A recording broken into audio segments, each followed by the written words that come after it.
odds to win the East. That's according to Caesars. As for the Celtics, currently have the shortest odds to win the East at plus 130. You saw a little bit of that yesterday. They really gave it to the Bucks. Well, tried to, despite not having Jason Tatum. For much more on the action tonight, here's the Countdown crew. Hey, Greeny.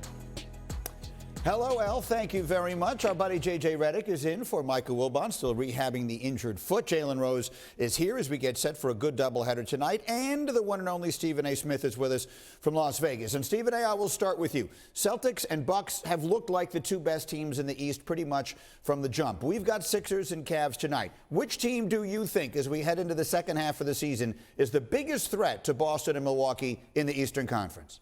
Well, I'm going to say the Philadelphia 76ers. At least that's what I want to see, because you've got Joel Embiid, who I consider to be the best big man in basketball. Not about stats, because that's Jokic, but definitely talent. I think that you look at him and you look at, you look at James Harden and the way that he's been playing. It's going to be really, really interesting to see what the Philadelphia 76ers do. They've won 3 straight. I know Cleveland has won 7 straight. I understand what their backcourt is made of, and Donovan Mitchell and Darius Garland. But in the end, I think when you got a big man as sensational as Joel Embiid, consider he goes on a monster-style run, I think that's a team that has the potential to really knock off anybody because of his greatness. What do you think, Jay? It better be the Philadelphia 76ers, because they're the team that had the process, that hasn't made the conference finals in 20 years. They're the team, if they don't probably make it to the conference finals or the NBA finals, maybe looking for a new general manager in Daryl Morey.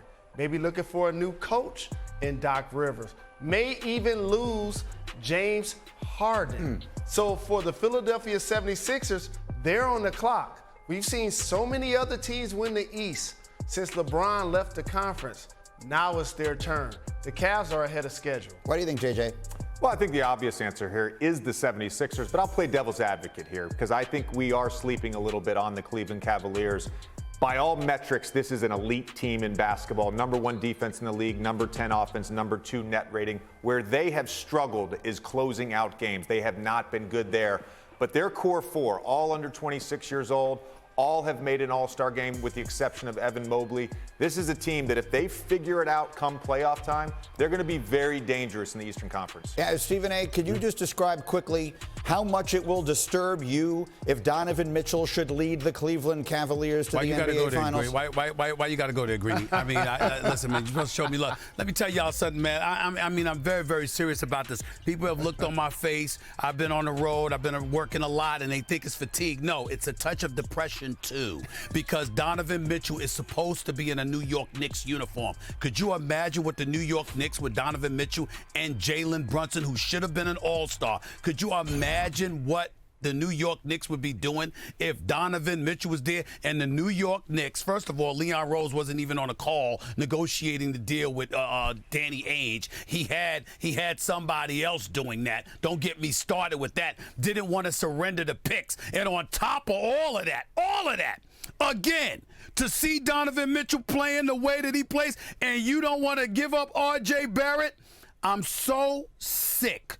I mean, just bringing that up makes me want to throw up. But I'm in Vegas, and that's just not the thing that I want to do off the strip. But I'm very disgusted. Top 5 teams have, for all intents and purposes, never won a championship in the NBA. Which one of them is going to break that drought this year?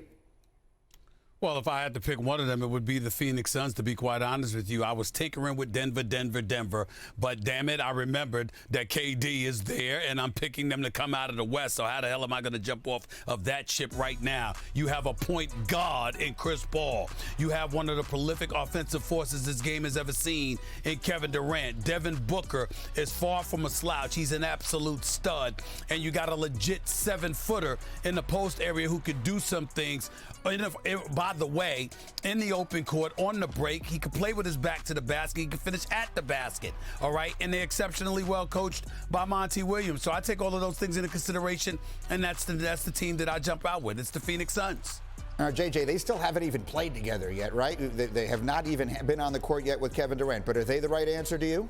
I'm not going to overthink this. It is the Phoenix Suns. I do believe that they've added a generational player in Kevin Durant. And Stephen A., it's not just the offense. His impact defensively should not go unnoticed. He's been fantastic, especially the last 2 seasons. They're going to obviously need his impact defensively with the loss of Mikal Bridges. I do think Torrey Craig can pick up some of that slack when it comes to guarding a primary scorer. Torrey Craig is also shooting 39.4%. They have shooting off the bench with Cam Payne, Landry Shamet, and Damian Lee, who's shooting 44%. These guys are going to live in the mid-range. CP, Book, DeAndre Ayton, Kevin Durant. This, to me, is the team to beat in the West. Any love for the Nuggets? Anybody else, Jalen?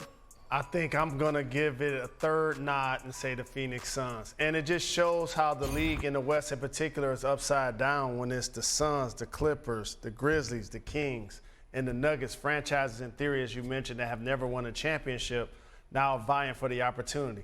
And these gentlemen made basically all of the points, so I'll make a point to if they don't win it. Yeah. We got to watch the health of CP3. He's going to turn 38 during Valid this point. year's playoffs. Kevin Durant has dealt with some injuries these last couple of years. While the Phoenix Suns are all of our favorites, don't underestimate, they did roll the dice. They took away a lot of their depth, and if one of those guys get injured, obviously it's going to put them in position, like many teams, obviously, to not make their goals happen. ahead, Greeny, let me Stephen A, say real this quick. real quick before we go. I mean, J.J. Redick is about defense too. Well, who doesn't know that? We know that, J.J. Redick. Damn it, I like strawberry cake, okay? I like chocolate too, just not as much as strawberry. Can I mention the strawberry without mentioning the chocolate? I mean, this is what happens sometimes, okay? We know defense comes with it, but I was focused on the offense because, damn it, that is what is on my mind.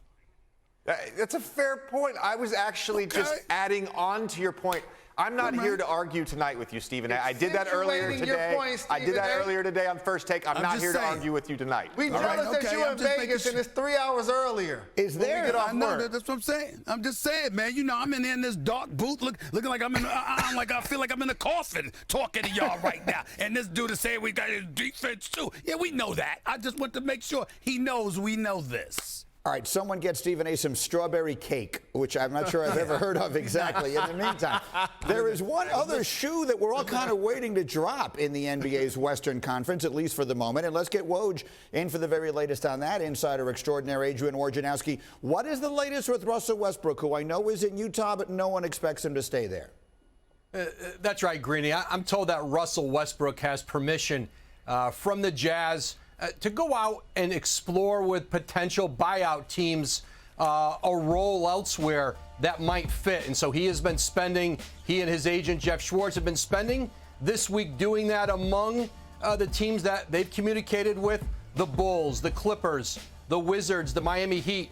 And I think a lot of this is just getting a sense, both the teams with Russell Westbrook and Westbrook with those teams, about what a potential fit might look like, what a role might look like. And so for Westbrook, you look at some of these teams, you know, most of them with history there. Billy Donovan and Mo Cheeks on that Chicago Bulls coaching staff. He was with them a long time in Oklahoma City. His former teammate Paul George in L.A. with the Clippers. And, of course, the Wizards, where Russell Westbrook made a great impact on before he came to the Lakers, helped get them into the postseason. And so I think for Westbrook right now, he's going to take his time. There's a scenario where he had a good season with the Lakers. He can still set himself up in summer free agency by perhaps not playing at all. But there is interest in Westbrook, and I think he's going to continue now over the next days into this All-Star break to see if there's something out there that makes sense to him and makes sense to a potential suitor. Thank you for watching ESPN on YouTube. For live streaming sports and premium content, subscribe to ESPN+.